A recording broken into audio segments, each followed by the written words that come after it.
Hello friends, and welcome to Escaping the Mouse with your host, me, Breck Roll. Alright, I got a little project in the backyard that I want to attempt to take care of today. This has been something that's been kind of brewing for a while, and there's a problem I knew I had to solve, but I wasn't really sure how I was going to do it. And I kind of got a little inspiration a couple weeks ago when I was mowing the lawn, and I thought, maybe this is the way to do it. Let me explain to you what the problem is. We're back here in the corner next to Flash's Cave, and if you remember when I did the patio a few months ago, they pulled out some enormous pieces of flagstone and they basically dumped it right here. Now this isn't really a good place for it to be because ultimately that's where Flash is going to be, right there, and it's basically blocking the entrance to her cave. So I've been trying to think for a while how I could get this out of here, because this stone, at least, I suspect probably weighs between 1,500 and 2,000 pounds. And I've tried everything I can to muscle it up on its edge, and I can't do it. In fact, I even thought at one point I was going to try and split it down the middle and move it in pieces, and I kind of drilled some holes in the stone to do that. But that turned out to be a really difficult task, and wasn't really something that I thought was maybe the best way to do it. So I've been kind of thinking about it, and a couple weeks ago when I was mowing the lawn, I accidentally bumped it with my lawnmower, and this stone shifted a little bit. And I started thinking, maybe I can pull this thing with a lawnmower. Lawnmower does actually have somewhat of a tractor function to it. It's designed to pull things around, and if I could rig up something that would allow me to connect onto this stone, I could maybe drag it into place. And then the next question became, where do I want to put it? And I got that figured out too. There's a section of the yard that's between the shed and the perimeter fence over here that basically is mostly just kind of a utility spot where I just kind of dump stuff. I've got some of my yard waste for composting, pots and stuff like that I am going to use if I ever grow anything in pots and stuff like that. And it's just kind of an area that's kind of an entrance and exit into the backyard if I want to do that. But there's also an issue. This area is kind of the low end of the yard, and whenever it rains or whenever the sprinklers run, water tends to accumulate here and it becomes a mess. So I've been thinking for a long time, I kind of want to raise the level of this, and what better way to do that than lay 2 to 3 inch thick flagstone in the area. At this point, like I said, this is the entrance into the backyard, the kind of the double gates I have to go into the backyard. And I have been thinking about getting a trailer at some point so I could haul stuff home from Home Depot. And if I were to get a trailer, this would be the place it would be. And it would be really nice just to have this area not so muddy when it rained or when the sprinklers went off. So I think I'm just going to set the flagstone here, kind of almost pave this section here. And since it's very, very close to where it's being stored anyway, I could maybe just use the lawnmower and drag it over to here. That'll raise up the level, and then we'll fill in like the gaps between it, between the stones with dirt, and we're solving 2 problems with one issue here. So that is our attempt. Now I've gone over to Home Depot and bought some equipment because those stones are heavy, and so I'm going to need to be able to connect to it. So I bought a heavy-duty ratcheting strap and the thickest, strongest piece of rope I could get. This rope is rated at about 1,000 pounds, which should easily allow me to drag that stone. I also got a hook, a heavy-duty hook for the back of the lawnmower, and like I said, this ratcheting strap is rated at about 4,000 pounds. So I ought to have enough strength with what I got to actually lift this thing off the ground if I chose to do so. I'm not going to be doing that. I'm just going to drag it. So let's hook this up and see what we can come up with. Alright, so this is how I got it worked out. It turns out the ratcheting strap is probably a lot longer than it needs to be, but that's okay. I can deal with that. What I did is I basically tied a knot on each end of the rope, wrapped it under the ratcheting strap, and then attached it to the back of the lawnmower. I'm going to try and see if we can do this now, if we can pull this, and basically I want to drag this one way over to the front of the by the gate there. So let's see how well that works.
problem I ran into initially was when I began pulling it, it began digging the block into the ground, and so I had to kind of lift it up out of the ground, and hopefully that'll help. So let's see what happens now.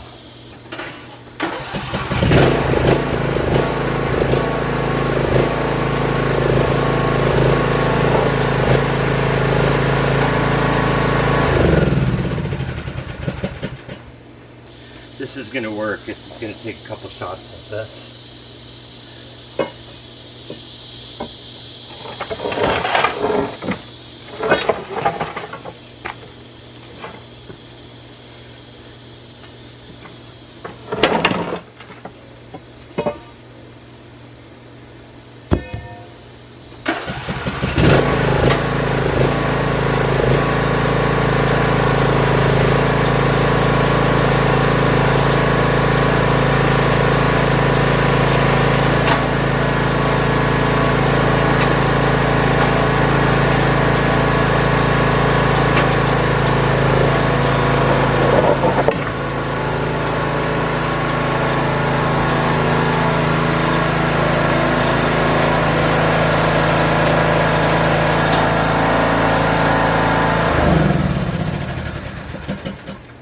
Alright, so once again I'm digging the front end of the stone into the soil, and that's providing too much resistance for the trailer, or for the tractor, and and also add to that, I'm kind of into the muddy spot in the yard now, so I'm not getting a lot of good traction to begin with.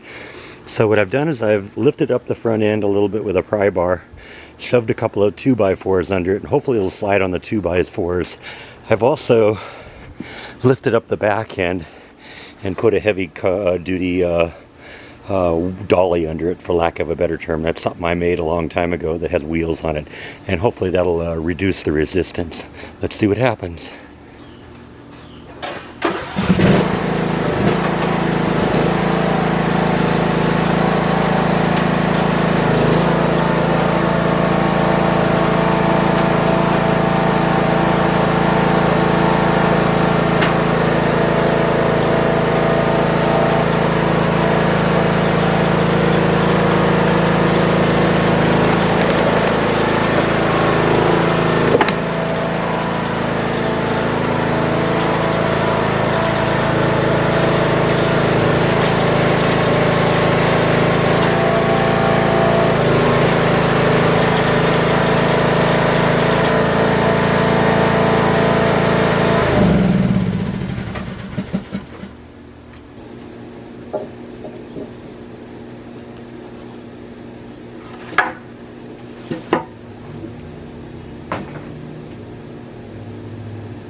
Alright, we're making progress. Got the big one more or less into place. I had to kind of position it backwards from the gate a little bit, otherwise the gate wouldn't be able to close. And I didn't really want to sit there and try and lower the level of the front end of this, because that means moving it out of the way and digging down about 2 inches. So what we're going to do is we'll just kind of leave it like this, and probably we'll make a little bit of slope in the dirt, just to kind of be a ramp off of the stone, so it isn't a 2-inch drop off at the end of the stone. But that won't be hard to do. The second one moved into place pretty easy. It got caught back there a little bit in the soil too, but it was pretty easy to dig out. And like you see, most of the little pieces now that are left are going to be pretty easy to move. I am actually looking at that big one on the bottom, and that one might be a bit of a chore, but the rest of this is going to be pretty easy.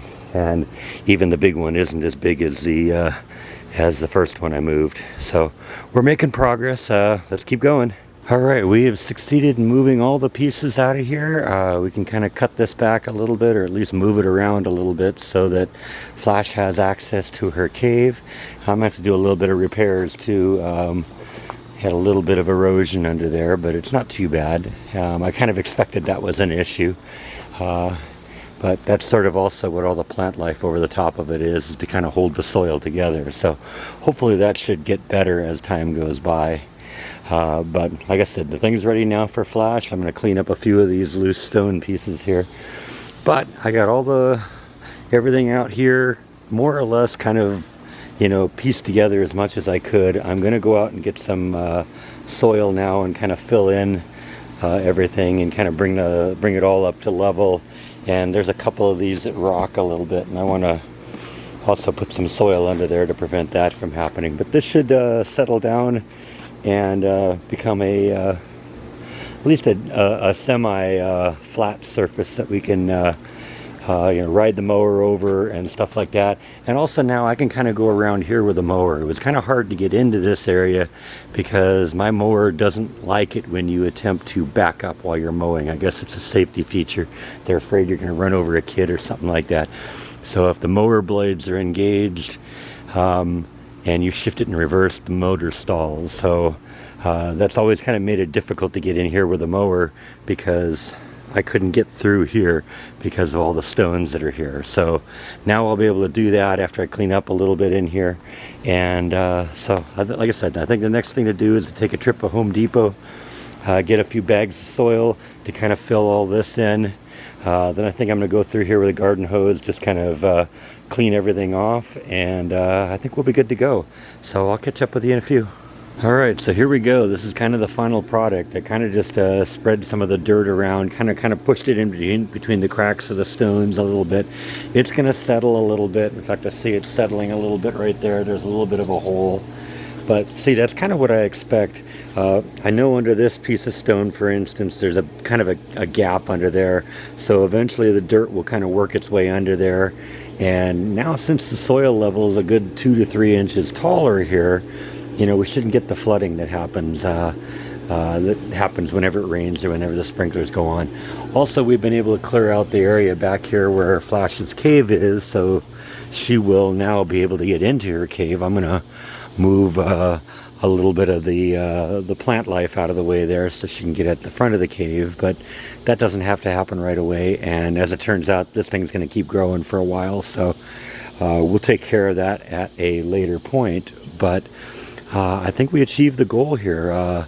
You know, except with all the plant life right now, Flash has easy access to her cave, and I've raised up the level of the soil over here so we won't get so much flooding. So if I do put a trailer back here, it's almost like I have a driveway now to put it on. And if I ever decide I want to use these paving stones or flagstone stones somewhere else, now they're in a good convenient place. I can just pull them up and use them. So anyway, I think that is all that I have for today.